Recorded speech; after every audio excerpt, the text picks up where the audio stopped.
우리 이제 일어나 주 따르게. 선교포럼 뒤쪽에 있습니다. 세상 모든 민족이 구원을 얻기까지 쉬지 않으시는 하나님, 주의 심장 가지고 우리 이제 일어나 주 따르게 하소서. 세상 모든 육체가 주의 영광 보도록 우릴 부르시는 하나님, 주의 손과 발 되어 세상을 치유하며 주 섬기게 하소서. 물이 바다 덮은 여호와의 영광을 인정하는 것이 온 세상 가득하리라.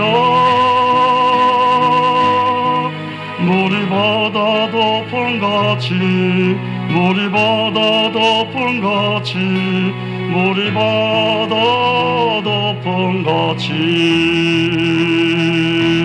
보리라. 그날에 주의 영광 가득한 세상, 우리는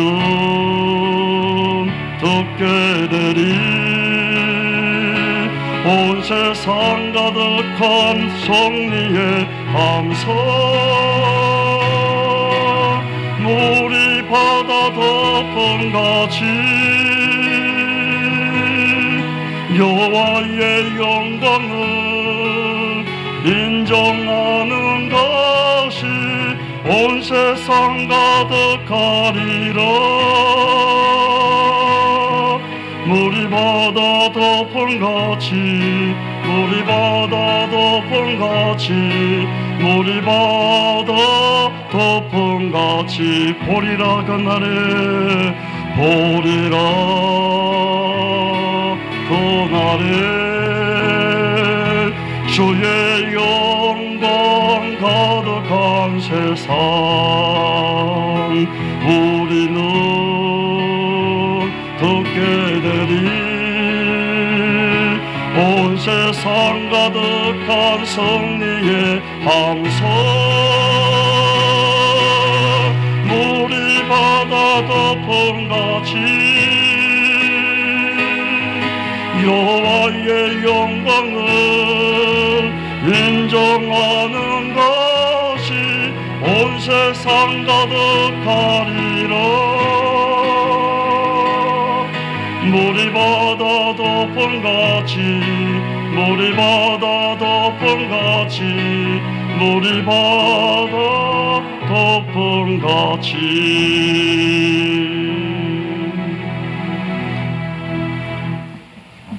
교회 후원회가 있는 건 저는 몰랐어요. 근데 제가 다른 교단에서 이런 예를 들어본 적이 없는 것 같습니다. 그래서 참 오전에 같이 예배드리면서 마음에 뜨거움이 있었습니다. 오늘 여러분들하고 나누려고 하는 것은 한 구절입니다. 한 구절의 말씀입니다. 특별히 재난을 어떻게 해석할까라고 하는 말씀에 대해서 예수님께서 나눠주신 말씀을 기초로 해서 저희가 지금까지 생각했던 선교의 관점을 좀 다르게 보려고 합니다. 이 도표는 작년 3월부터 저희 단체에서 계속 측정하는 그런 도표인데요. 각 선교지의 그 코비드 상황을 계속 체크해 보고 있습니다. 그래서 물론 이제 그 코비드 자체도 문제지만 경제공황으로 인해서 폭동이 일어나거나 외국인들이 타겟이 되면 위험할 수가 있고 생필품이 끊어질 가능성이 있기 때문에 철수나 대피를 위해서 계속 점검해 왔습니다. 지금 이제 또 그때 저희가 계속 관찰하다가 4월쯤에 일단 선교사들의 생명과 안전이 우선이다 싶어서 철수를 권고를 했었었는데 지금 또 다른 양상으로 들어가고 있는 것 같아요. 하여튼 이런 일들이 저희로 하여금 아마 우리 박영기 선교사님도 계시지만 아마 정신 없으실 거예요 아마 요즘. 근데 이런 일들이 그동안 저희들이 해왔던 선교들을 돌아보게 하는 이런 충격이 우리로 하여금 새로운 걸 보게 하는 것 같아요. 사실은 다음 선교회가 어떤 식으로 펼쳐질까에 대해서 얘기가 계속 되고 있지만 가장 직접적인 충격이 됐던 것은 2018년 중국 선교회 철수입니다. 한국 선교회 선교사들의 약 5분의 1가량이 투입됐다가 거의 다 빠져나왔던 사태입니다. 그 전후로 해서 빠져나왔죠. 그러나 실제로 시진핑이 집권을 한 것은 2012년입니다. 그때부터 계속 조짐이 있었어요. 중국에 심상치 않다, 중국이 심상치 않다. 그러다 2016년부터 가시화되기 시작했거든요. 사실 우리가 굉장히 오랜 기간 준비할 수 있었던 기간이 있었던 겁니다. 그러나 뭐 저희 단체를 비롯해서 많은 선교단체들이 준비를 이렇게 아주 잘했던 것 같지는 않아요. 코비드 이후에 어떤 일들이 발생을 할까요? 사실 중국에서 철수가 단시일 내에 폭발적으로 일어났던 것이 저희들에게 하나의 교훈이 될 수가 있는 사태입니다. 왜냐하면 중국이 그 많은 선교사들을 내보냈던 것은 몇 가지 이유들이 있는데요. 그 중에 하나는 국가주의가 강화된 것, 그리고 국가의 정보 통제력이 강화된 건데요. 이 두 가지는 사실 코비드 전에도 다른 나라도 중국을 쫓아가기 시작했었습니다. 이미 얘기들이 계속 있었어요. 이번 코비드가 종식되고 나면 아마 이 사태는 급격히 가속화될 겁니다.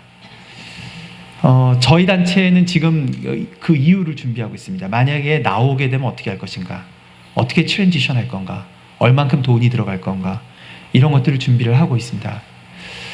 또 동시에 미래의 리크루팅은 어떻게 될 것인가, 그것에 있어서 중요한 교훈이 되는 건 2018년 중국 사태입니다.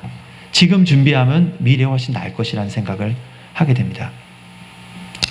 작년에 코비드 이후에 기독교가 어떤 식으로, 교회가 어떤 도전을 맞이하고 어떤 식으로 선교해야 될 건가에 대한 논문을 썼는데요.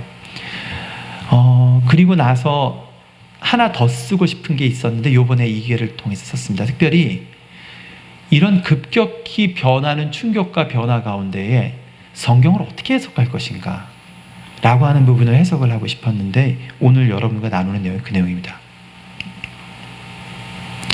특별히 마태복음 1장에서 14장, 마태복음이 예수님이 설교하는 게 크게 5개로 크게 들어가 있다라고 보통 얘기를 합니다.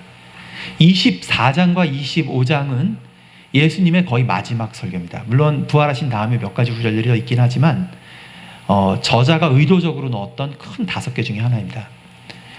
그 24장의 시작에 나온 구절이 마태복음 24장 14절입니다. 이 천국 복음이 모든 민족에게 증언되기 위하여 온 세상에 전파되리니 그제야 끝이 오리라.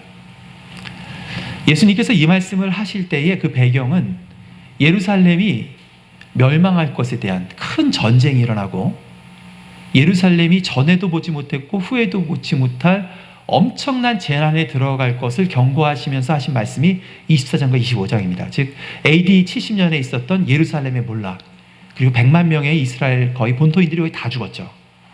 그런 사태에 대한 예언을 하시면서 거기에 대해서 어떻게 준비할 것인가를 말씀하고 계십니다. 어떤 면에서는 이 정도 규모의, 한 민족에게 이 정도 규모의 그 재난이 일어나긴 쉽지 않죠. 이 구절을 잘 해석할 때에 우리가 재난에서 우리가 어떤 식으로 선교를 할 것인가에 대한 어떤 시사점들이 나올 수 있을 거라고 생각을 합니다. 반면 이 구절은 과거에 우리가 선교 지난 한 50년 정도 되겠네요. 1970년대 중반부터 이 얘기가 되기 시작했으니까요. 50년 동안에 우리 복음주의권에 있었던 선교사들을 잡고 있던 굉장히 중요한 모터입니다. 미전도 종족에 대한 강한 드라이브입니다. 그렇게 해석했던 것이 물론 여전히 유효합니다. 하지만 바뀌는 상황 가운데에 재해석되지 않으면 이 미전도 종족을 중심으로 했던 틀이 오히려 우리를 앞으로 나아가게 하는데 막을 수 있습니다.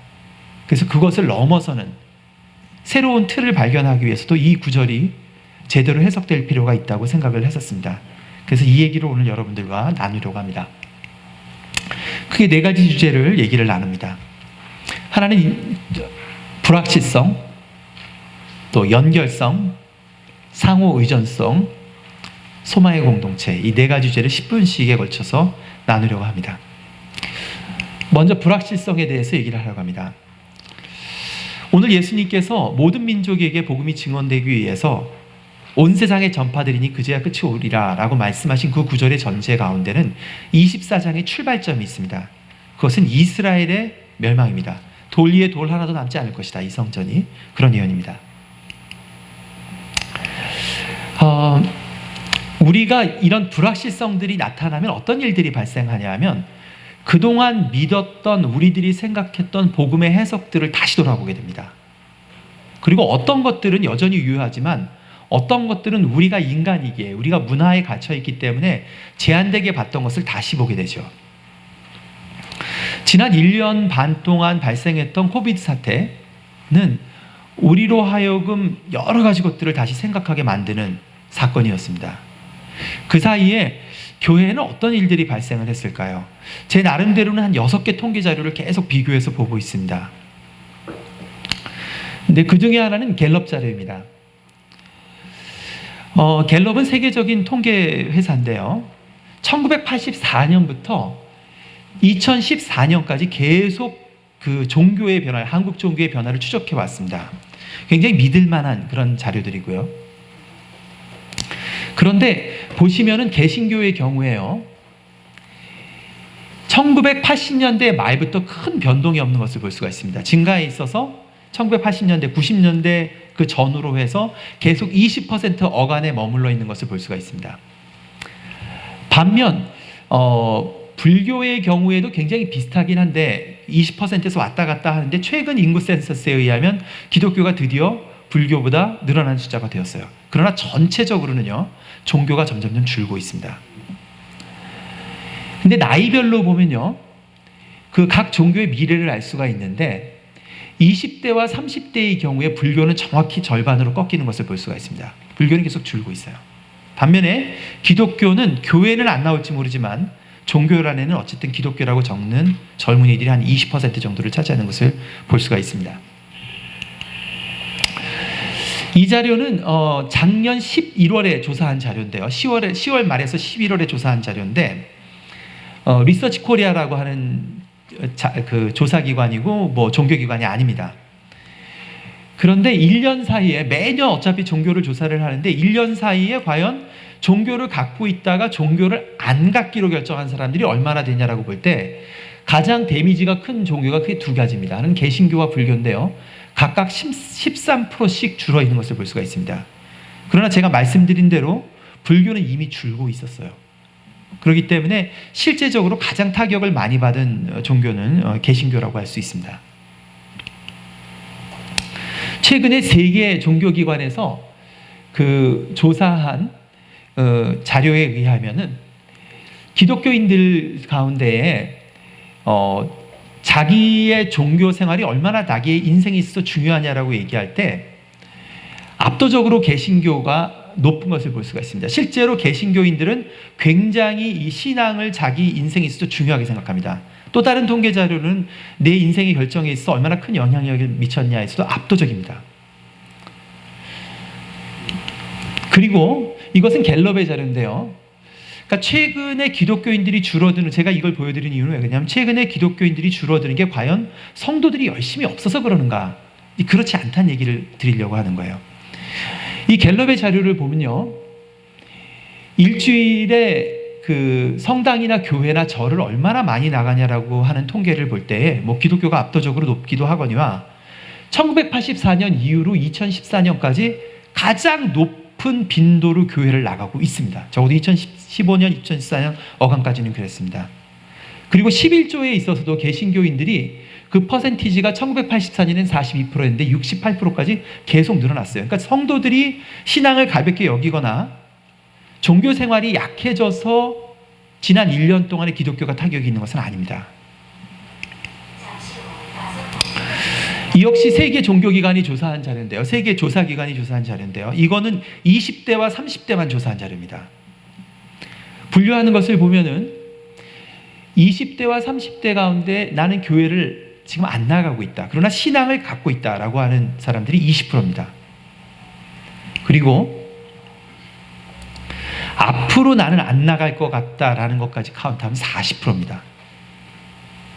보세요. 제가 말씀드리는 거는 굉장히 오랜 기간 동안에 기독교인들이 신앙을 굉장히 심각하게 생각했어요.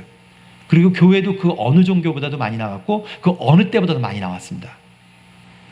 그리고 재정적인 공헌도 그 어느 때보다 컸어요. 근데 지금 그 사람들의 마음이 확 돌아서고 있는 겁니다. 왜 그럴까요? 죄송합니다. 시간을 좀 보고서 하려고요. 중간에 끊어졌네요. 여기서 도표 하나를 좀 더 보겠습니다. 불만족의 이유를 한번 볼게요. 20대, 30대 중에 왜 내가 교회를 안 나가려고 하는가? 왜 불만인가라고 볼 때 첫 번째 이유는 교회 지도자들의 시대 권위적인 태도입니다. 두 번째 이유는 시대 흐름을 쫓지 못하는 고리타분한 때문입니다. 세 번째는 교인 간의 사랑 없는 형식적 관계입니다. 전체적인 통계는요, 한국 개신교가 지금 어려워지는 이유, 그리고 코비드 기간에 더욱 어려워지는 이유 중에 하나는 지도자들이 속도를 못 쫓아가고 있다는 것으로 볼 수 있습니다. 반면에 난 여전히 교회에 만족하고 있다라고 할 때에 그 퍼센티지를 보면 노란 거를 중심으로 해서 볼게요. 제일 많은 건 뭐냐면 교인 간의 진정성 있는 관계와 교제입니다. 즉 실제로 교인들 간의 관계가 맺어진 교회들의 경우에는 만족도가 높아요. 두 번째는 이웃과 사회를 위한 사회적 책임 역할을 수행한다. 즉 뭐냐면 사회적인 일들과 관련이 있는가 없는가. 세 번째는 교회가 영적 해답을 줌. 이런 통계 자료들을 전체적으로 보면 어떤 모습을 보여주고 있는 거냐 하면 기본적으로 청년들이나 젊은이들이 떠나는 것도 그렇고 떠나는 교인들 그리고 남아있는 교인들 그 이후에 중심이 있는 것은 그들이 신앙 가운데서 자신의 삶의 문제에 답을 얻기를 원하고요. 그리고 사회의 문제에 대한 답을 얻기를 원합니다. 이것은 과거의 패러다임과는 무척 다르죠. 왜냐하면 저희 때의 신앙생활들은 어땠냐면 교회가 커나가는 것과 자기를 동일시했습니다. 그러나 지금 이 세대들은 그걸 원치 않아요. 그것이 중요한 것이 아니라 내 문제에 어떤 답을 주는가, 그리고 내가 있는 사회와 어떤 관련성이 있는가를 보려고 한다는 것을 추측할 수 있습니다. 이번 코비드 기간 가운데에 대응했던 한국 교회가 어떻게 대응했는가를 보면 초기에 굉장한 혼란이 있었어요. 굉장히 혼란이 있었습니다. 이것이 종교 탄압이 아닌가 여러 가지 얘기들이 있었는데요. 그의 정점을 찍은 사건이 인터컵 사태라고 할 수가 있습니다. 저는 KWMA를 통해서 인터컵과 관련된 일들을 계속 이런저런 모양으로 우리 박영기 선교사님도 계시지만 다뤘는데요. 사실 인터컵을 비난하려고 이 자리에서 하는 얘기는 아닙니다. 사실은 제가 깜짝 놀란 건 뭐냐 하면 인터컵에 대한 징계를 내릴 수 없는 이유가 선교단체 장들이 모여서 얘기를 해도 안 되는 이유가 왜 그러냐 하면 상당수의 교계 리더들이 실제로 인터컵을 지지합니다. 근데 그것이 무슨 인터컵에서 뭘 받았거나 그래서가 아니라요. 신학적으로 동의합니다. 특별히 세대주의적 종말론과 이런 것과 관련된 것들 동의하기 때문에 인터컵이 거칠기는 하지만 옳다라고 생각하는 면이 그것이 탄탄하게 백업되어 있는 것을 몇 번이나 느꼈습니다. 그러나 앞서 보여준 이런 사회의 변화에 대한 대답을 주기에는 이런 세대주의적인 종말론이 갖고 있는 분명한 한계들이 있고 계속 그것들을 우리들이 공유한다면 앞으로 더 많은 사람들이 교회를 떠나게 될 것입니다. 예수님께서 이제 성전을 보셨죠. 이 성전은 사실은 그 세 개의 성전 중에 가장 화려한 성전이에요. 헤롯이 솔로몬이 지었던 그 성전 말고도 그 바깥에 거대한 로마의 모든 건축물을 들어서서 행각을 지었습니다. 당시로서는 엄청난 건축물이었어요. 이것을 보고 굉장히 놀랬죠. 근데 예수님께서 뭐라고 하세요? 그것이 돌 위에 돌 하나도 남지 않고 다 무너질 거라고 얘기했어요. 이 얘기를 들었던 유대인들이 당장 생각했던 것은 전쟁입니다. 왜냐하면 성전이 무너졌던 것이 바벨론의 침공 때문에 무너졌기 때문입니다. 그리고 과연 그 예언대로 전쟁이 일어납니다. 예수님께서 그 가운데에 이런 말씀을 하시죠. 너희가 미혹을 받지 않도록 주의해야 된다. 거짓 선지자들이 나타날 것이다. 그런 얘기를 합니다. 저희들이 이러한 재난의 가운데에 어떻게 재난을 해석할 것인가, 어떻게 종말을 해석할 것인가에 있어서 바른 종말론과 바른 세계관을 갖고 있는 것은 무척 중요합니다. 특별히 이것은 지도자들이 이 부분들을 지켜줘야 된다고 생각합니다. 1세기에 이런 종말이 일어날 때에 드러났던 것들이 있었어요. 하나, 언제까지 이스라엘이 예루살렘을 중심으로 하나님의 나라가 예루살렘이 올 거라고 강력하게 믿었죠. 그런데 그게 통째로 날아가 버린 겁니다. 그러면서 유대인 중심으로 해석했던 복음의 해석, 구약의 해석들이 한계가 완전히 드러납니다. 두 번째, 잘못된 종말론이 등장합니다. 그것들이 완전히 드러나요. 그러면서 이들이 이 상황 가운데 복음을 재해석하기 시작합니다. 이 경우에 이 복음이라고 하는 것은 구약을 재해석하기 시작하죠. 예수님이 물론 구약을 재해석하셨고, 그리고 바울도 재해석합니다. 그러면서 구약에 하나님이 계시했던 언약들이 풍성하게 드러나기 시작합니다. 우리들이 겪고 있는 재난 가운데 우리들이 해야 될 일은, 우리들이 지금까지 생각했던 선교의 틀, 복음의 틀이 어디에서 한계를 부딪히는가, 어떤 상상력에서 한계를 드러내고 있는가를 찾아내는 것입니다. 레슬리 뉴비기는 기념비적인 책이죠. 거기서 이렇게 얘기를 합니다. 다원주의 사회의 복음에서 유일한 답이며 복음의 유일한 해석은 그 복음을 믿고 그 복음으로 사는 형제와 자매가 모인 공동체입니다. 예수께서는 책을 쓰지 않았습니다. 대신 공동체를 만드셨습니다. 굉장히 의미심장한 얘기죠. 어떤 얘기를 하고 있습니까? 실제로 예수님 책을 쓰신 적 없죠. 그러나 구약에 이미 계시된 말씀들이 있었어요. 그것들을 상황 속에 들어가서 재해석할 수 있도록 제자들에게 길을 열어놓으신 거예요. 과연 그대로 야고보나 베드로나 바울이 재해석해서 서신서들을 쓰기 시작합니다. 그리고 그것으로 인해서 변화된 현상들을 이해할 뿐만 아니라 구약에 하나님께서 말씀해 주신 비밀들이 드러나기 시작합니다. 개방돼서 드러나고 풍성해지기 시작합니다. 저는 지금의 상황 가운데 저희들이 첫 번째 던져야 될 질문은 이것이라고 생각합니다. 재난과 변화를 담아낼 수 없는 우리들이 그동안 믿어왔던 복음의 해석이 뭐냐는 거예요. 종말론에 대해서, 또 선교에 대해서. 이 부분들을 생각할 때에 이 시대에 계시하는 성령의 음성들을 제대로 들을 수 있을 것이라고 생각을 합니다. 이게 여러분들에게 던지는 첫 번째 도전입니다. 불확실성. 그것은 우리들이 갖고 있는 해석의 한계들, 우리들의 인간됨으로 인해서 어쩔 수 없는 부분들의 한계들을 드러내게 됩니다. 두 번째 얘기를 하겠습니다. 마태복음 24장 14절에 나온 구절 가운데에 굉장히 중요한 부분이 모든 민족에게 증언되기 위하여입니다.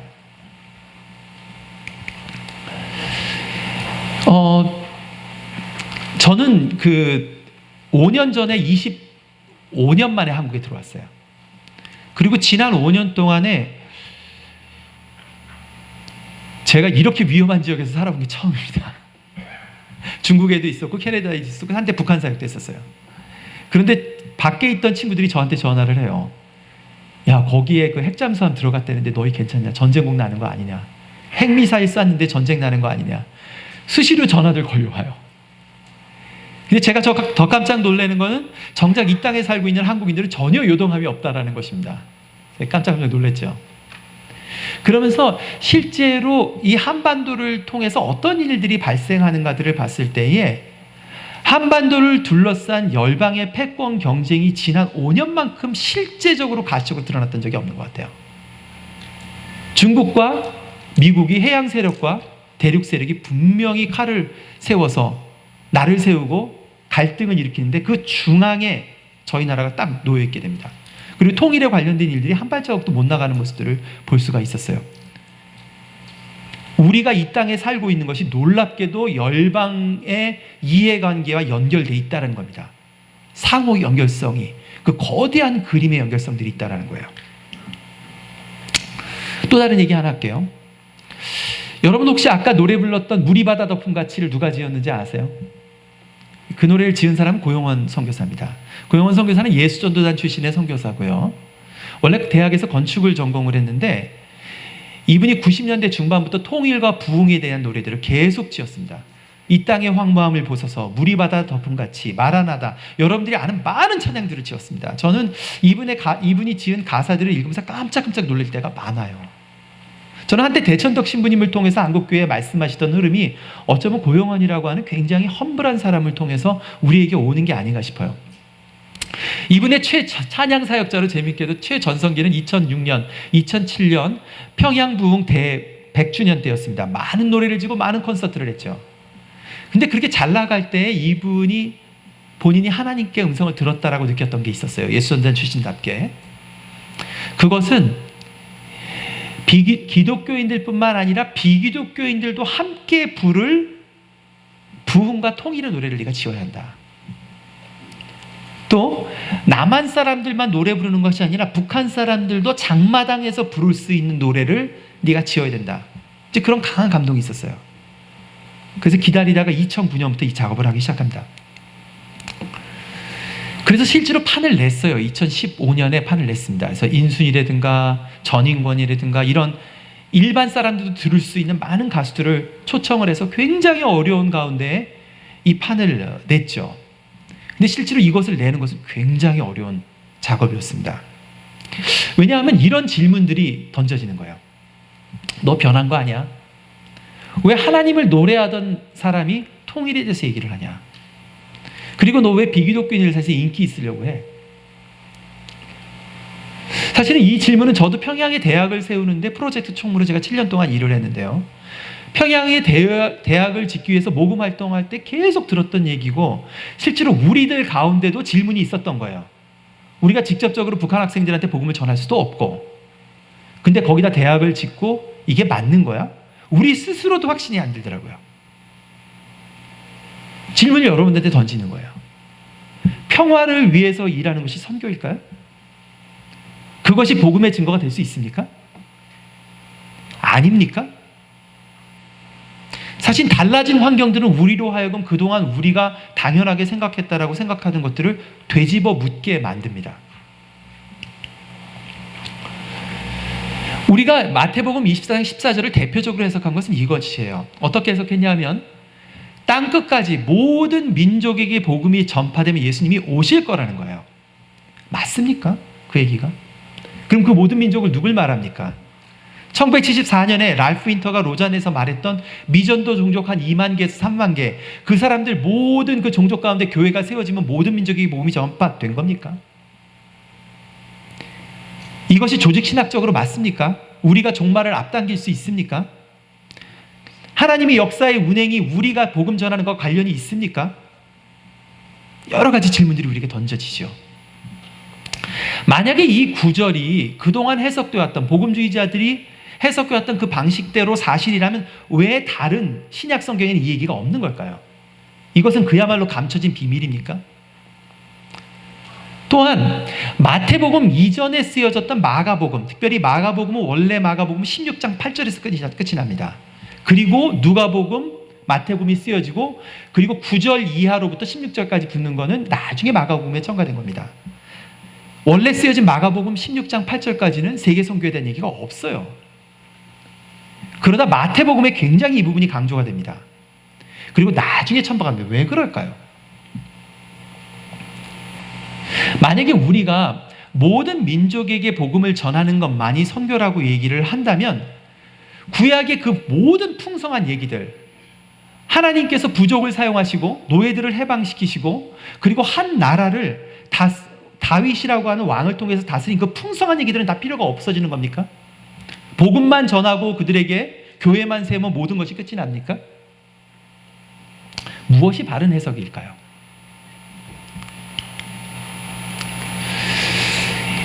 (1세기) 크리스천을 이뤘던 사람은 1세기부터 4세기까지는 디아스포라 유대인들이었습니다. 그 유대인들에게 있어서 가장 큰 과제는 뭐냐면 예루살렘 성전이 AD 70년에 무너진 뒤에 근거가 없어진 하나님의 나라입니다. 가시적으로 눈에 보이는 당연히 예루살렘에 메시아가 올 줄 알았죠. 그게 없어진 상황 가운데 새로운 해석을 할 수밖에 없는 거예요. 그 가운데 무엇을 발견하나요? 마태의 저자 같은 경우에는 다윗의 약속, 이스라엘의 백성의 메시아 왕국을 지었던 다윗 왕국 전에 누구와의 언약이 있죠? 다윗의 언약 전에 아브라함과의 언약이 있다는 것을 기억합니다. 로마서와 갈라디아서에서 역시 마찬가지로 하나님께서 이스라엘뿐만 아니라 모든 민족의 조상이 되는 아브라함에게 약속을 주셨고 그로 하여금 복의 근원이 되게 할지라는 그 언약을 떠올리게 합니다. 그리고 그것으로 신약 성경이 쓰여지게 되는 거죠. 그렇다면 이제 우리는 아브라함에게 약속한 그 모든 민족에게 복음을 전하는 것이 선교라고 보는 게 맞을까요? 만약 우리가 그런 식으로 도그마식적으로 그 문자만을 붙잡는다면 1세기 크리스찬들이 한때 범했던 실수를 반복하는 건 아닐까요? 우리가 지금 코비드라고 하는 상황 가운데 가장 분명하게 드러나고 있는 것 중에 하나는 뭐냐 하면은 우리가 자연과 생태에 대한 책임들을 지지 않을 때 그것이 얼마나 두려운 결과로 나타나는가를 여실히 보여주고 있죠. 사실 이 코비드 바이러스가 일어난 것은 2002년부터입니다. 코로나 계열의 바이러스들이 계속 발병을 했었어요. 실제로 사스, 메르스 이게 다 같은 계열들입니다. 그리고 과학자들이 그동안 반복적으로 얘기한 것은 동물 다양성들을 없애고 서식지들을 계속 침공해가는 과정 가운데 동물에게만 있어야 되는 병균들이 우리에게 지금 오고 있는 겁니다. 그리고 북극의 빙산이 녹을 경우에 더 많은 전염병들이 우리에게 올 것을 지금 예견하고 있죠. 그렇다면 이 상황 가운데 우리가 어떤 언약을 봐야 될까요?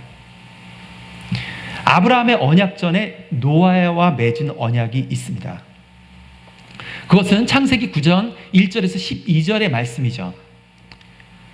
노아의 방주에서 나온 다음에 노아에게 분명히 말씀하시죠. 뭐라고 하죠? 그들에게 이르되 생육하고 번성하여 땅에 충만하라. 이 말씀 너무 익숙하죠. 누구에게 줬던 말씀이죠? 창세기 1장의 최초의 인간 사회를 만들고 남과 여로 그리고 첫 번째 주셨던 명령입니다. 뭐죠? 땅을 정복하고 충만하고 바다의 물고기와 하늘의 새와 땅에 움직이는 모든 생물을 하나님의 대리자로 돌보라고 말씀하셨어요. 그리고 아담이 그 일을 과연 했었습니다. 생물학자로 그들의 동물들의 이름을 지어주는 일을 했었어요. 이 언약을 기억해야 될 때입니다. 코비드가 우리에게 주는 도전은요, 이 전 세계의 흐름이 하나님께서 만약에 민족만 사람만 구원하신 하나님이랑 관계없지만 만약에 하나님께서 지구의 하나님뿐만 아니라 우주의 하나님이시라면, 그리고 실제로 그분은 그러십니다. 찬양받기에 합당하십니다. 그분이 돌보시는 이 세계는 놀라울 정도로 연결되어 있다는 거죠. 인간 문화와 생태는 깊은 관련이 있습니다. 생태를 돌보지 않으면 인간 문화는 멸망하게 됩니다. 동시에 실업과 경제적인 부는 밀접하게 관련이 돼 있죠. 코비드 전까지만 해도 한국의 코스피의 주가지수가 2,500에서 2,600 사상 최고라고 했었어요. 코비드에서 1,600까지 떨어집니다. 지금 오늘 제가 보진 않았지만 최고치를 기록하고 있어요. 3,300, 3,400을 기록하고 있습니다. 근데 실제로 사람들은 돈이 없어요. 지금 미국도 똑같아요. 어떤 얘기들을 하고 있냐면 돈이 있는 사람들은 유동성으로 해서 엄청난 돈을 벌고 있어요. 그러나 돈이 없는 사람들은 실제적인 급여가 없습니다. 이런 현상이 반복되면 이걸 뭐라고 부르냐면은 버블이라고 불러요. 이건 터집니다. 다 망해요. 다 망합니다. 다들 염려하고 있어요. 즉 뭐냐 하면 부자들의 부와 제3세계의 가난한 사람들이 실제로 먹고 사는 일자리가 서로 상생하지 않으면 둘 다 망합니다. 이 버블이 꺼지면서. 이것들이 상호 연결돼 있어요. 또한 이 코비드 상황 가운데 놀랍게도 이게 우연의 일치인지 드러나는 건 모르지만 중국과 미국이 이런 식으로 날을 세우면서 서로 날카롭게 했던 적이 냉전 이후로 없었어요. 거의 신냉전에 가깝습니다. 그러나 계속 이 사태가 반복되면 어떤 일이 발생할까요? 전쟁밖에 해결책이 없습니다. 1, 2차 세계대전 때 일어났던 일들이에요. 그리고 경제적으로 협력할 수 없게 돼요. 사실은 지금 상황 같으면 지금 계속해서 미국이 환율을 조정하려고 애를 쓰고 있죠. 그러면 중국 경제가 굉장한 타격을 입게 됩니다. 그러면 어떤 일들이 발생할까요? 그리고 그것은 우리에게 어떤 영향을 미칠까요? 뭐냐 하면 우리가 잘못된 권력, 중국의 지나친 독주에 대해서 견제할 수 있는 미국이 있는 것은 감사하지만 그것들이 어느 선에서 상생하지 않으면 다 같이 망하게 됩니다. 서로 상호적으로 연결이 돼 있어요. 놀라울 정도로 우리 인간의 역사의 흐름은 서로 연결돼 있죠. 그런 가운데 우리가 선교, 세상을 회복시키는 선교를 무엇으로 봐야 될까요? 바울은 이 부분에 있어서 그의 노년에 쓴 에베소서 1장 9절 10절에 굉장히 총체적인 선교의 모습을 보고 얘기하고 있습니다. 에베소서 1장 9절에서 10절에서는 하늘에 있는 것이나 땅에 있는 것들이 그리스도 안에서 새 창조로 통일될 것이라고 얘기합니다. 새로운 질서를 얘기하고 있어요.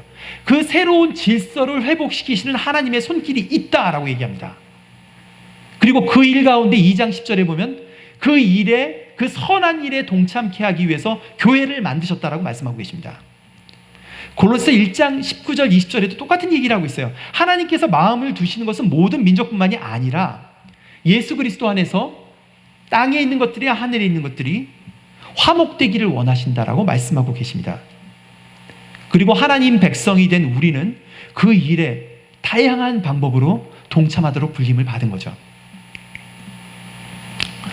우리가 칼빈을 생각할 때 칼빈의 천재됨 중에 하나는 이 모든 구약의, 신구약의 사건들을 창조, 타락, 구속이라고 하는 굉장히 체계적인 사고 가운데 정리한 것이라고 생각을 합니다. 그러나 우리가 잊지 않아야 될 것 중에 하나는 이 구약의 모든 언약들이 예수 그리스도를 통해서 향해 가요. 그래서 우리가 언약으로 본 구원론이라고 할 수가 있죠. 그러나 거기서 멈추지 않습니다. 그 예수 그리스도를 통해서 새 창조를 나아가는 앞으로의 질서들을 또 보게 됩니다. 앞에 것이 toward Christ라면 뒤에 것은 and Christ입니다. 그러면 그 새 창조의 질서를 볼 때 우리가 기억해야 될 것은 무엇입니까? 구약의 언약이 맺어졌던 다양한 상황들에 대한 재해석입니다. 그것은 단순히 영혼을 구원받는 내세의 천국을 말하는 것이 아니라 이 땅 가운데 있을 하나님 나라에, 그리고 다윗이 다스렸던 모든 영역 가운데 하나님의 통치권이 회복되는 것을 꿈꾸고 그 일에 동참함으로써 그 일에 증거하는 사람들을 하나님께서 찾고 있다라고 저는 믿습니다. 두 번째 주제입니다. 인터커넥티비티. 이 현대 선교의 복잡성, 그리고 이 복잡성은 과거에 교회를 개척하러 가는 선교사들만으로는 절대 해결될 수가 없어요. 그리고 더 이상 나가기도 힘듭니다. 우리가 정직하게 직면합시다. 나갈 곳도 많이 없어요, 사실은. 그러나 하나님이 생각하는 전체적인 총체성 가운데는 지난 300년 동안 사용했던 선교단체와 선교사라는 틀이 아니라 초대교회로 돌아가고 있는 거예요. 지역교회가 주체가 되고 지역교회 가운데 있는 모든 평신도들이 자신들의 삶을 통해서 이 새 창조의 회복 가운데 동참함으로써 복음을 증거하는 거죠. 여기서도 그렇고 가서도 그렇습니다. 현직 교회와 함께 할 일도 이 일들입니다. 과연 이런 선교의 총체성, 선교의 복잡성, 선교의 상호 연결성 가운데에 우리들의 해석은 어떤 도움을 주고 있습니까? 아니면 우리들의 해석은 오히려 그것을 방해하고 있는 것은 아닙니까? 세 번째 주제입니다. 상호 의존성에 대해서 얘기를 하려고 합니다. 마태복음 24장 14절에는 온 세상에 전파되리니 그제야 끝이 오리라라고 얘기합니다. 오이쿠메네라고 하는 단어가 등장을 하는데요. 오이쿠메네는 무엇을 말합니까? 누가복음 1장에도 나오고요. 신약성경에 24번 등장합니다.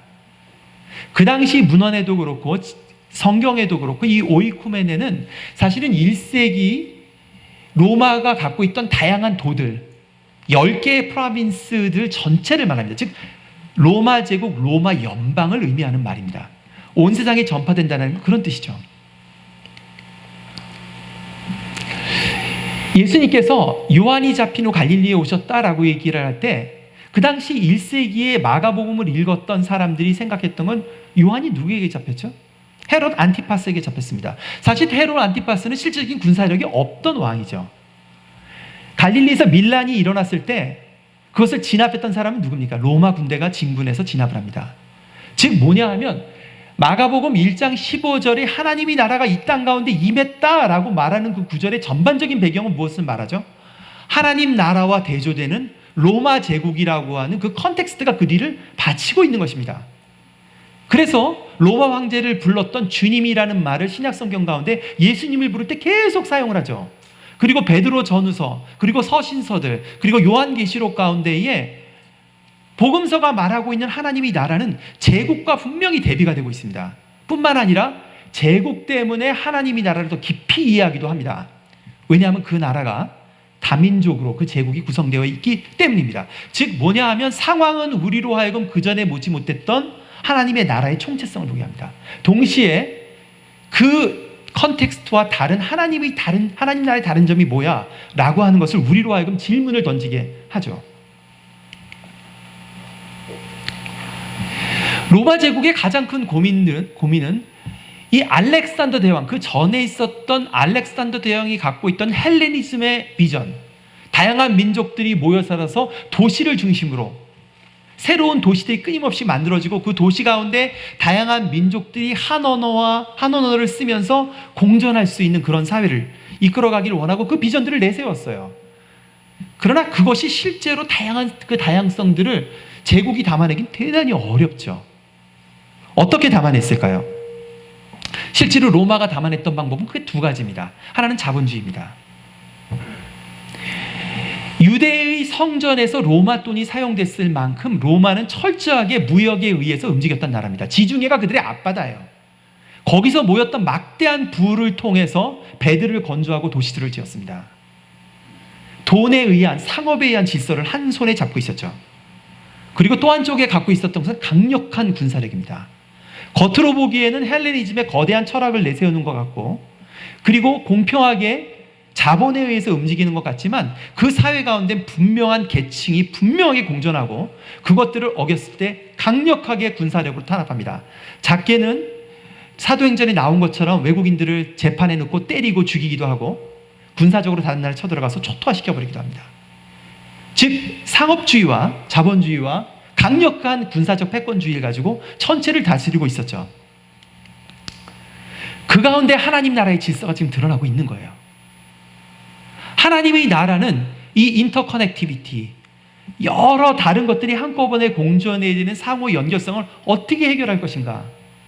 하나님의 나라는 전혀 다른 것을 보여주고 있습니다. 모든 민족에게 증언되기 위해서 그 안에 있는, 그 온 세상 안에 있는 그 다양성들, 굉장히 다양한 다문화 사람들, 다민족들, 다종교들이 있었죠. 이것을 현대에 가져오면 역시 그 일들이 지금 자본주의의 극성과 함께 재현되고 있어요. 도시들 가운데 다문화, 다민족, 다문화가 모이고 있죠. 또 생태, 경제, 그리고 정치적으로 견해도 모든 나라가 양극화로 좌와 우로 나뉘고 있어요. 이 가운데 예수 그리스도는 어떻게 하셨냐는 거예요. 아니면 우리는 세상의 영향력으로 이 인터커넥티비의 복잡성들을 해결하기 위해서 혹시 로마의 방법을 따르는 것은 아닙니까? 로마의 방법은 뭐예요? 금권을 사용하든지 아니면 정치적인 힘을 사용하는 겁니다. 기독교인들이 강력하게 밀집해서 정치적으로 압력을 가하고 그리고 보기 싫은 민족이나 보기 싫은 사람들을 제외시키는 것입니다. 압력을 가하는 거예요. 못 들어오게 하는 거예요. 막는 거예요. 그것이 그리스도의 방법입니까? 예수 그리스도께서 이러한 상황 가운데 로마 제국의 갈릴리 한 구덩이에서 하신 일은 놀랍게도 사람들과의 관계를 맺는 일이었어요.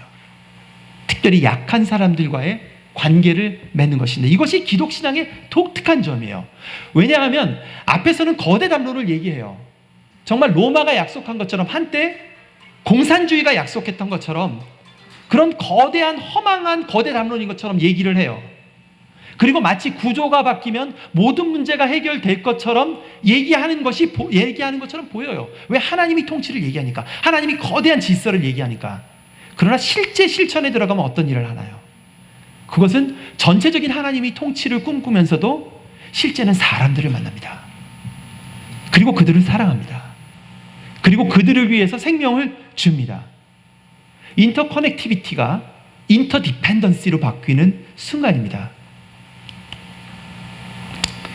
예수님께서 앞으로 다가올 이 재난이 와서 이스라엘이 멸망하고 그 이후에는 1세기 유대인들과 크리스찬들이 지금 이 화면에 보이는 것은 1세기 고린도의 조감도예요. 이 안에서 한데 섞여 살았습니다. 그리고 그곳에서 크리스찬들은 가장 하층 계급이었어요. 그들이 복음을 어떻게 증거할까요? 예수님은 예수님의 삶으로 그 예를 보이셨어요. 그것은 갈릴리의 20대, 30대 청년들과 같이 모여서 사는 것이었습니다. 그들과 관계를 맺고 그들에게 전생애를 드리는 것이었습니다. 그리고 그들을 위해서 죽는 것이었어요. 저는 그 생각을 해봐요. 오늘 좀 이따 우리 손 선교사님도 엘렌 허시가 말한 커뮤니타스에 대해서 얘기를 하는데요. 저는 커뮤니타스라는 말 대신 숲이라는 말을 하고 싶어요. 왜냐하면 이거 실제로 이사야서에서 예수님이 비전 스테이트먼트로 읽었던 이사야 61장에 나오는 표현입니다. 그들을 의의 숲이라고 부르리라, 의의 나무라고 부를 것이다 라고 예언하고 있습니다. 숲은 작게 시작합니다. 그리고 아주 조그만 생태계를 맺어요. 그리고 경계를 넘어서서 변화시킵니다. 작게 시작해서 전체를 변화시켜요. 예수님께서 이 로마 제국 가운데 시작하신 일은 인터디펜던시, 서로 의존하는 작은 공동체를 만드는 일이었어요. 아니면 우리도 한때 유대인들이, 제자들이 착각했던 건물을 찾을 것인가요? 돌 위에 돌 하나도 남지 않는 이것을 추구할 것인가요? 두 가지가 어떻게 다릅니까? 두 가지 메타포는 크게 다릅니다. 숲은 기본 DNA만 공유합니다. 반면에 건물을 지으려면 치밀하게 계획해서 모든 것을 디자인을 중앙에서 해야 됩니다. 숲은 자발적으로 커집니다. 때가 되면 커집니다. 앞당길 수 없어요. 계절이 필요합니다. 성령의 도우심이 필요합니다.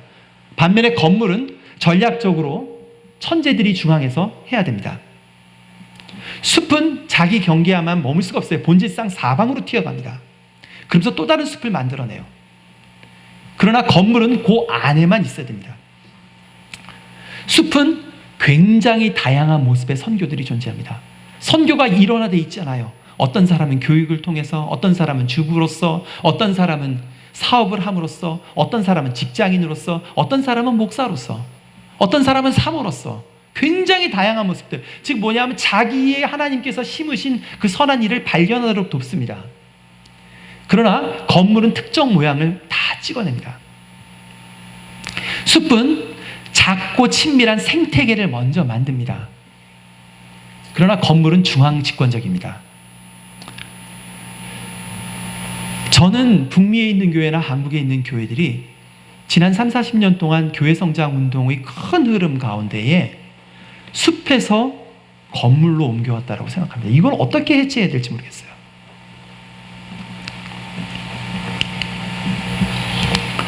예수님께서 거기에 대한 답을 하십니다. 마태복음 25장, 24장, 25장 그 설교의 마지막 장면입니다. 어떤 얘기를 하시죠? 임금이 대답하여 이르시되 내가 진실로 너에게 이르노니 너희가 여기 내 형제 중에 지극히 작은 자의 하나에게 한 것이 곧 내게 한 것이니라 하시고, 즉 뭐냐면 이 모든 변화의 시작이 놀랍게도 어렵고 소외받는 사람들 옆에서 관계를 맺는 것입니다. 그들과 함께 거기부터 풀어나가자고요. 그리고 그것을 막는 다른 것들은 좀 줄이자고요. 없애자고요. 비본질적인 제거하고 이 작은 것에서 다시 출발할 때에 숲들을 만들 수 있을 것이라고 생각합니다. 이제 마지막입니다. 이 질문인데요. 이 세 번째 주제에서 여러분들에게 던지는 질문, 우리가 어떻게 예수 그리스도의 그 제조된 심플함으로 돌아갈 수 있을까? 라고 하는 질문입니다. 이제 5분 남았는데 마지막 얘기를 하려고 합니다. 커뮤니티 오브 호프라고 하는 얘기를 좀 하려고 합니다. 24장 14절은 이것으로 끝이 납니다. 그제야 끝이 오리라. 예수님이 이 말씀을 하셨던 이유는 뭘까요? 예수님이 예언한 대로 AD 70년에 전쟁이 일어났습니다. AD 66년부터 밀란이 계속 일어나죠. 그리고 AD 70년에는 평상시에 15만 정도만 모이는 예루살렘에 100만 명이 다 모였었어요. 거의 이스라엘 본토에 있는 사람이 다 모였습니다. 그것을 로마가 6개월 동안 성을 둘러쌉니다. 그리고 그 안에서 굶어 죽기 시작해요. 끔찍한 비극입니다. 그리고 로마가 들어왔을 때 보복으로 다 죽여버렸어요. 엄청난 재난이죠.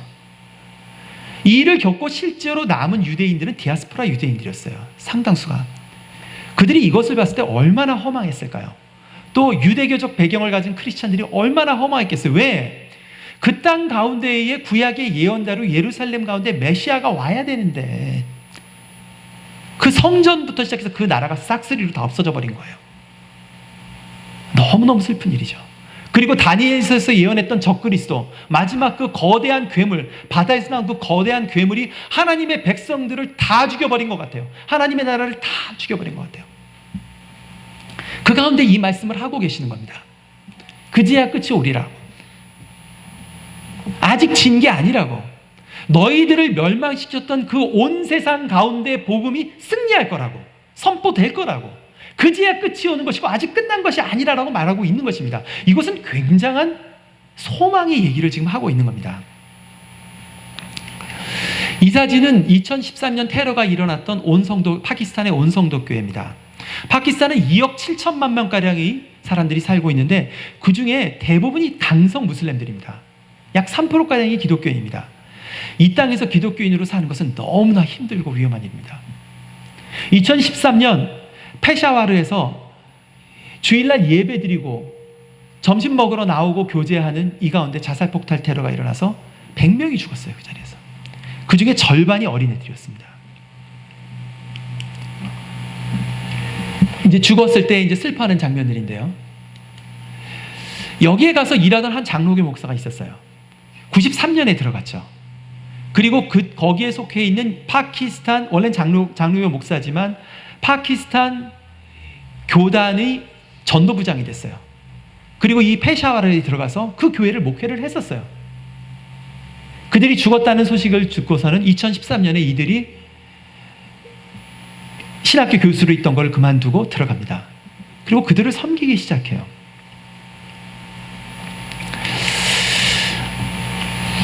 이 땅 가운데 기독교인으로 사는 것이 늘 승리만 있는 것은 아닙니다. 사실은 반대예요. 십자가를 지는 것이 마땅합니다. 그런데 무엇이라고 얘기를 하죠? 불법이 성하고 사람들의 사랑이 식어지겠지만 그게 끝이 아니라고. 그게 끝이 아니라고. 이 온 세상에 오히려 복음은 승리할 것이라고 얘기합니다. 소망의 복음을 얘기하고 있는 것입니다.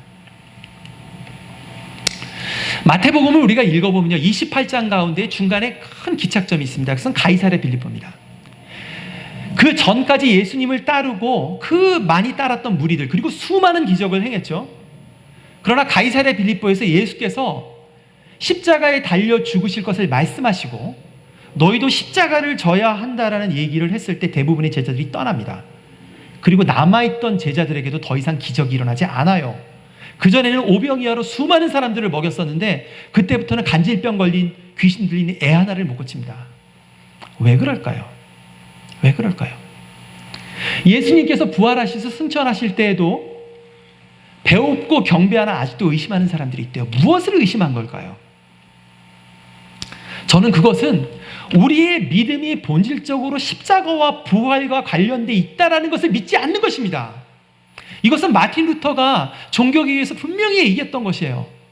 우리가 크로스 오브 글로리, 가스펠 오브 글로리, 영광의 복음을 택할 것인가, 아니면 가스펠 오브 크로스, 십자가의 복음을 택할 것인가 라고 분명히 종교개혁, 우리 개혁주의의 굉장히 중요한 정신 중에 하나입니다. 그러나 놀랍게도 우리가 다수가 되어야 되고 승리해야 되고 가시적인 결과를 봐야 한다라고 하는 생각들이 우리들 가운데 들어온 것은 아닙니까? 부활하신 예수님을 보면서도 여전히 그런 생각을 했던 제자들이 있었던 것 같아요.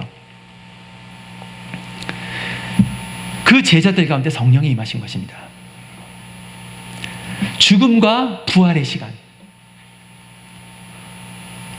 그리고 부활 후에도 여전히 믿지 못하는,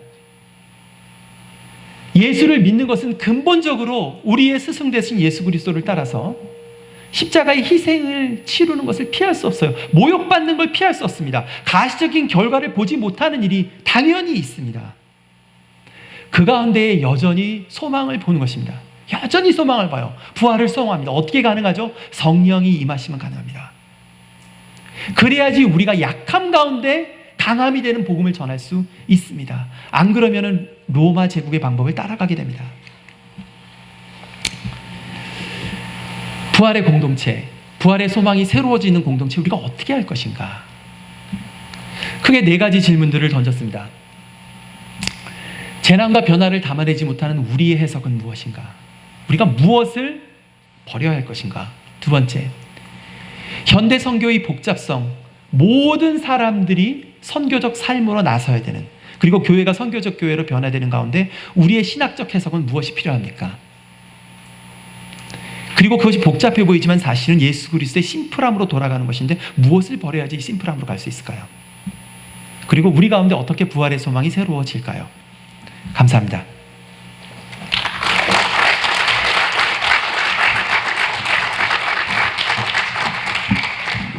예, 열정적으로 강의 잘해주시고 통찰력 있는 강의 감사를 드립니다. 다시 한번 박수로 격려하겠습니다. 예, 이제 우리 김성훈 교수님 먼저 나오셔서 논찬하시겠습니다. 김성훈 교수님 우리 따로 설명이 필요 없죠. 박수로 환영하겠습니다. 예, 우리 125페이지에 제가 조샘 선교사님에 대한 논문에 대한 논찬을 했습니다. 제가 강의를 적극 듣고 했으면 더 좋았을 텐데 강의안을 읽고 했기 때문에 다 제대로 이해했는지는 모르겠습니다. 시간 절약하기 위해서 제가 내용을 그대로 읽도록 하겠습니다. 우리 코로나 위기가 2년 동안 지속되고 있습니다. 이 재난이 가져온 일상적인 삶과 교회와 선교에 대한 심각한 영향으로 인해서 신학자들과 교회 지도자들은 이 재난이 세상을 어떻게 변화시키고 그로 인해 교회 선교의 미래는 어떻게 될 것인지 전망하고 거기에 따른 대안들을 내어놓고 있습니다. 이러한 논의들이 본격적으로 시작한 지도 벌써 1년이 지났습니다. 그리고 그러한 전망과 대안들을 되돌아보면서 평가하고 더 발전시키는 작업이 필요한 시점이 되었다고 생각이 듭니다. 그런 의미에서 조샘 선교사님이 이전에 발표했던 논문을 되돌아보고 더 발전된 내용을 제안하는 재난과 선교 마태복음 24장 14절의 해석은 시의 적절하고 아주 중요하다고 할 수 있습니다. 조샘 선교사님은 지난해 발표했던 코비드 이후의 세계 크리스천들은 무엇을 할 것인가에서 예견하고 전망했던 것들을 되돌아볼 때 교회가 코비드에 제대로 대응하지 못하고 있다고 밝히고 이를 극복하기 위해서는 마태복음 24장 14절이 재해석되어야 된다는 논지를 제시하고 논의를 전개하고 있습니다. 조샘 선교사님은 먼저 지난해 코로나로 인해 사람과 사회는 개인 중심성의 규모와 최소한의 관계성을 추구함으로 나아갈 것이므로 교회가 선교적 사명을 감당하기 위해서는 성도들은 공적 영역에서 선교적 삶을 살아야 하고 교회는 세상과 구분되는 성령 안에서의 친밀한 코인안의 중심을 둔 선교 공동체가 되어야 한다고 제안했습니다. 그러나 지난 한 해를 돌아보면 한국 교회는 선교사님이 제안했던 그러한 방법으로 나아가기보다 오히려 세상으로부터 비난의 대상이 되고 교회를 떠나 방황하는 소위 가난한 성도들이 더욱 증가하는 혼란을 겪고 있다고 평가하고 있습니다. 조샘 선교사님은 여러 기관에서 한 조사의 결과들을 인용하여 코비드의 와중에 교회가 재난의 한가운데서 세상에 희망이 되지 못하고 비난을 받고 더 많은 청년이 교회를 떠나 가난한 성도로 방황하는 이유를 첫째, 교회가 복음을 살아내지 못하고 두 번째, 삶과 사회와 관련된 질문에 답을 제시하지 못하고 세 번째, 친밀하고 진성 있는 관계에 대한 갈망을 채우지 못하고 있기 때문이라고 밝히고 있습니다. 이 조사 결과들은 조 선교사님이 지난해 논문에서 분석했던 변화의 방향과 제안이 옳았다는 것을 보여줍니다. 그런데 지난 1년 동안 재난을 겪으면서 한국 교회는 변하거나 달라지지 않고 오히려 우리 교인들로부터 신뢰를 잃고 있습니다. 조샘 선교사님은 교회의 상황이 더욱 좋아지지 않는 이유가 대부분의 한국 교회가 재난을 세대주의 관점에서 해석하여 하나님의 심판, 임박한 종말, 교회에 대한 핍박으로 인식하고 현실의 문제를 회피하고 도피했기 때문이라고 분석합니다. 그리고 교회에 대한 시각과 태도는 성도들이 공적인 영역에서 복음을 살아내고 교회가 친밀한 코이노니아 공동체로 나아가지 못하도록 했을 뿐만 아니라 교회 밖의 사람들이 교회를 비방하도록 만들었다고 주장합니다. 조샘 선교사님은 한국 교회가 재난에 맞서 보인 이러한 행동의 배후에는 마태복음 24장 14절에 대한 해석이 중요한 역할을 하고 있으므로 이 구절이 바르게 해석되어야 한다고 주장합니다. 지난 한 세기 동안 복음주의 진영의 선교학자와 선교동원가들은 이 천국 복음이 모든 민족에게 증언되기 위하여 온 세상에 전파되리니 그제서야 끝이 오리라는 예수님의 말씀을 모든 민족에게 복음이 증거되는 것이 재림의 조건으로 해석하고 교회 모든 자원을 동원하여 우리 세대의 세계의 복음화를 완성하기 위한 운동을 전개했습니다. 모든 민족에 초점을 맞춘 지리적 확장에 초점을 맞춘 이러한 선교 운동이 세계 선교에 공헌한 것은 분명합니다. 하지만 이러한 선교 운동은 주님이 명령하신 선교를 지리적 확장이나 구령의 영역에만 적용하여 온 세상에 복음이 전해지는 것을 소홀히 여기도록 만들었습니다. 그 결과 개체교회들은 사회와 공적 영역에서 성도들이 복음의 진리를 살아내도록 하는 노력과 교회를 세상에는 없는 믿음과 정령 안에서의 공동체를 세워가는 것도 소홀히 하였다는 지적은 옳습니다.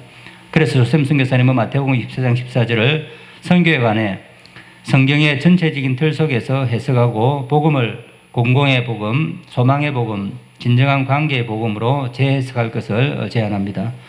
조샘 선교사님이 이런 제의를 하는 것은 성경의 복음의 해석 공동체인 교회가 마태복음 24장 14절을 바로 해석할 때 이전에 제안했던 선교 방향의 변화, 즉 진정한 관계성 배우기, 공공의 장에서 다양한 복음 증거, 그리고 코이노니아 새로 배우기가 실천에 옮겨져 한국 교회가 든든히 서고 타문화 선교도 지속될 수 있을 것으로 생각하기 때문입니다. 조샘 선교사님의 논문은 한국 교회와 성도가 소홀히 여기고 있던 선교에 대한 두 가지 중요한 사실을 일깨우고 있다고 생각이 됩니다. 첫째는 공공의 복음에서 지적하고 있는 것처럼 복음과 구속은 생태계까지도 포함하는 총체적이라는 사실입니다. 하나님께서는 인간뿐만 아니라 자연도 죄와 저주로부터 구속하시고 십자가를 통해 화목시키시기 위해 예수 그리스도를 보내셨습니다. 창조주 하나님은 구속해 주심으로 창조의 관점과 종말의 관점에서 볼 때에 자연까지도 돌보고 회복하는 데 참여하는 것은 선교의 한 차원임이 분명합니다. 두 번째, 우리 교회가 존재하는 곳이 선교지라는 사실입니다. 주님은 교회를 세상으로 보내셨습니다. 그러므로 교회는 성도들을 훈련하고 준비시켜 세상으로 보내어 그들이 일하고 살아가는 곳에서 복음을 살아내고 전하도록 해야 합니다. 논문이 일깨우는 것처럼 만일 교회가 선교를 복음의 지리적 확장으로만 이해하여 성도들의 삶과 현실의 문제와 필요에 답하는 것을 소홀히 하면 한국 교회가 약화하여 다문화 선교도 지속할 수 없을 것입니다. 그러므로 한국 교회는 조샘 선교사님이 제안하고 있는 세 가지 변화에 주목하고 이 세 가지 제안을 어떻게 실천할지 깊이 논의하고 고민해야 될 것입니다. 그러므로 강의를 들으면서 또 우리가 다 생각한 것이 바로 우리의 선교가 십자군의 선교가 되어서는 안 된다는 사실입니다. 선교는 십자군의 선교가 아니라 예수님이 보여주신 것처럼 십자가의 선교가 되어야 된다는 바로 그 사실을 하나 더 덧붙일 수 있을 것입니다. 마지막으로 얘기지 못했던 재난 가운데 혼란을 겪고 있는 교회를 위해 귀한 연구와 지혜를 내주신 선교사님께 깊은 감사를 드리며 논찬을 마칩니다. 감사합니다. 예, 감사합니다. 통찰력 있는 논천 감사합니다. 이어서 권효상 선교사님, KPM 연구국장이십니다. 나오셔서 두 번째 논천하시겠습니다.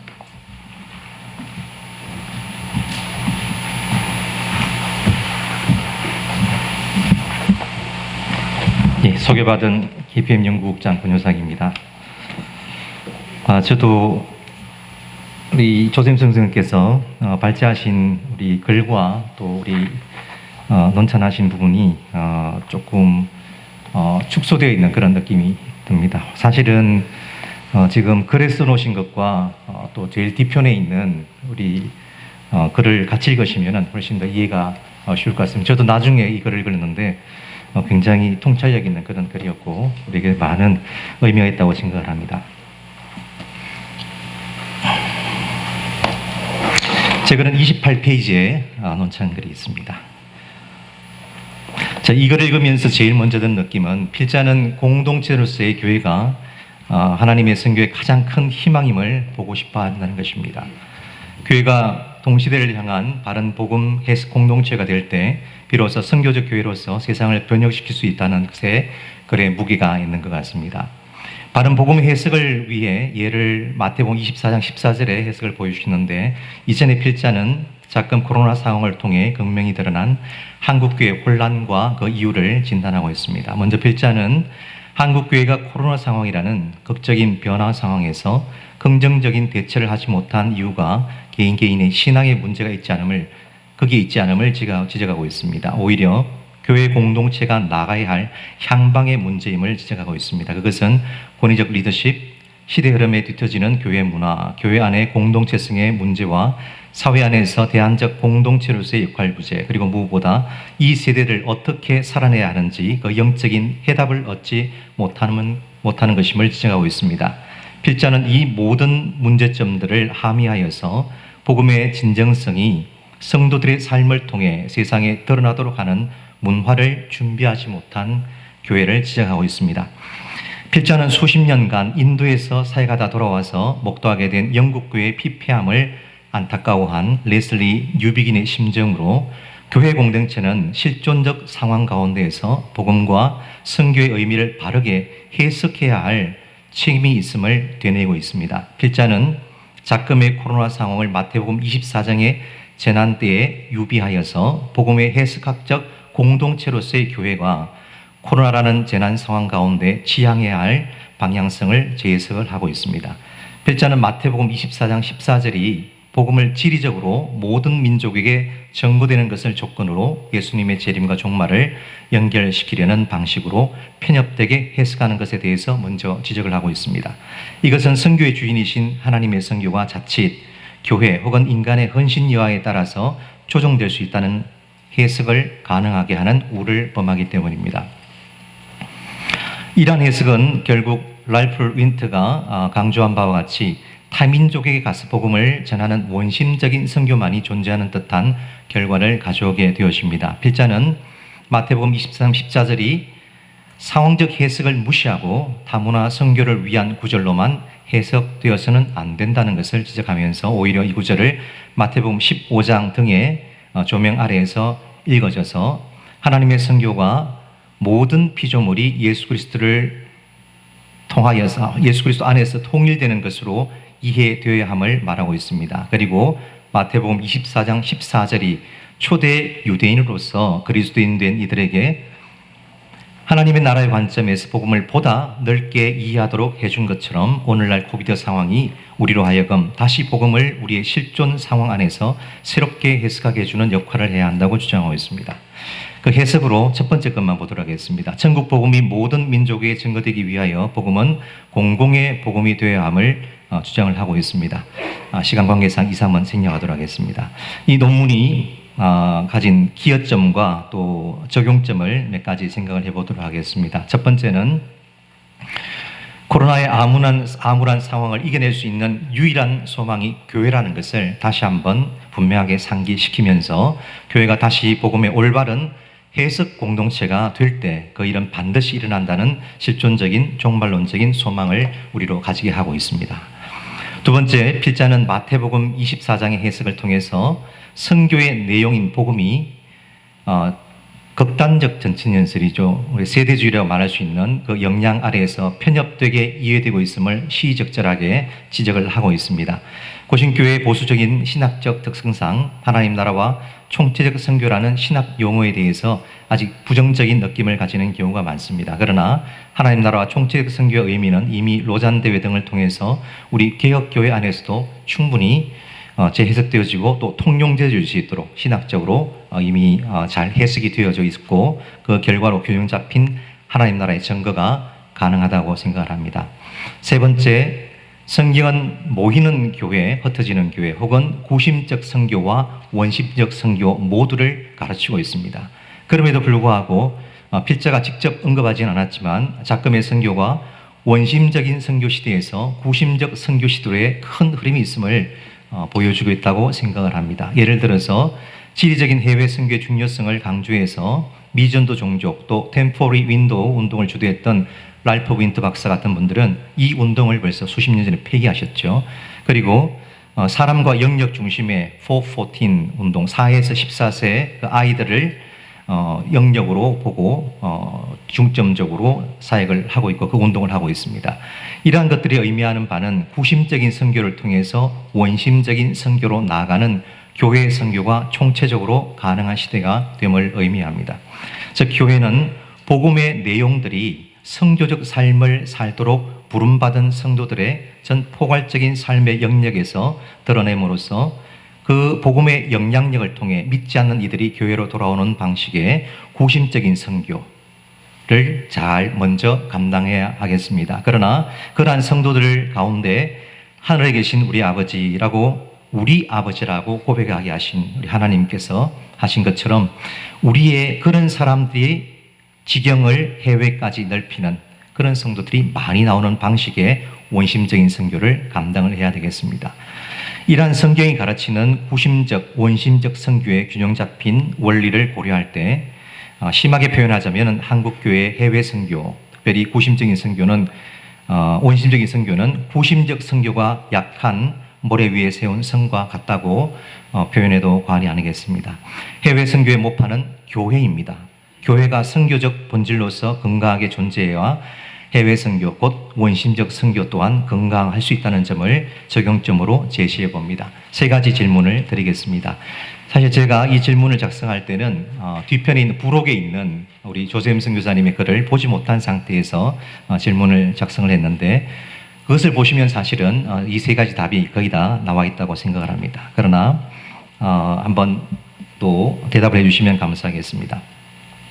먼저 3페이지에 제시한 재난을 극복하기 위한 한국교회 두 가지 미래 방향 제시에 대한 질문입니다. 필자가 제시한 것은 코로나 상황 가운데서 목회적 돌봄과 치유로서 목회 역량 강화와 교회의 비대면 사역 역량을 준비하는 것이었습니다. 교회는 선교적 본질로 이해가 되어야 됩니다. 미래 교회 극복 방안으로서 교회가 선교적 본질을 회복하는 것의 중요성으로 방향을 잡았으면 좋았겠다라는 생각이 되어집니다.